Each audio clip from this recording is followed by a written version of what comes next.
Welcome to Denglisch Docs. Tiredness, it's a feeling we've all experienced from time to time.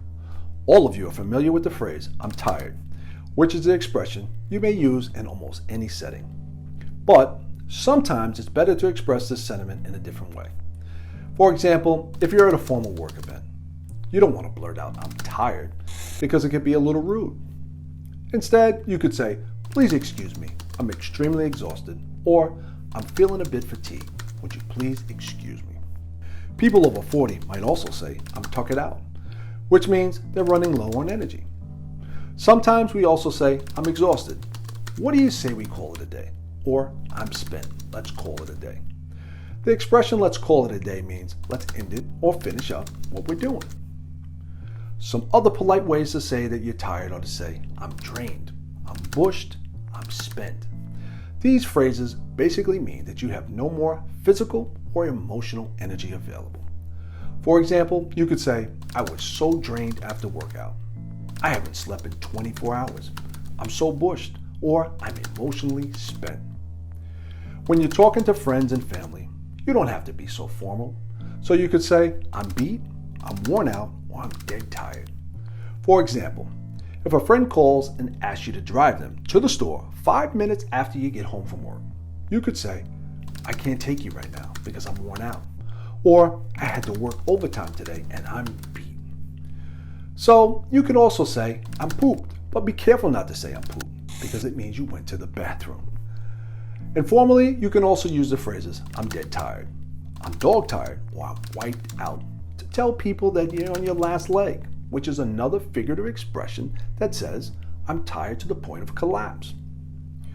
Other ways to express this deep sense of fatigue are to say, I can't keep my eyes open. I can barely keep my eyes open.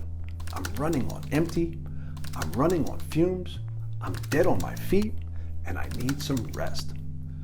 When you want to tell someone that you're ready to go to sleep, you could say, I'm going to bed. Now, people over 40 often say, I'm going to hit the sack, or hit the hay, while people in their teens and those up to the age of 50 would say, I'm about to knock out, or I'm ready to fall out. For example, if your friend calls you and says, I texted you 10 times last night, where were you? You could say, I was dead tired, so I knocked out early. Or I was knocked. If you haven't slept yet, you can say, I'll call you back later. I'm about to knock out, which means I'm about to fall asleep. When you're extremely sleepy, you could say, I'm so drowsy. It's very common for people to say this when driving long distances. You could say, I'm a bit drowsy.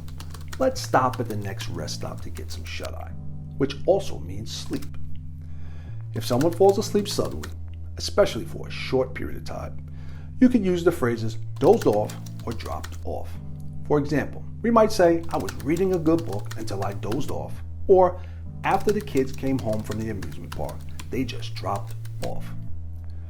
On days when your energy is low and you're moving slowly, you could say, I'm dragging today, or I'm fried. We generally don't use the words emaciated or weary to say we're tired, because when you say that, John looks emaciated, you're saying that he looks thin. And when you say John looks weary, you're saying he looks weak. Some ways that people in their teens and 20s say they are tired are to say, I'm done, or I'm dead to the world. For example, after staying up all night to study for a big test, a student might say, I'm done right now. I'm about to sleep for a week. Or, I'm dead to the world. I'm going to sleep. Now that's it for now. But next time you're tired and you want to say that you lack, want, or need some rest, these phrases will help you express it better. Thank you for watching.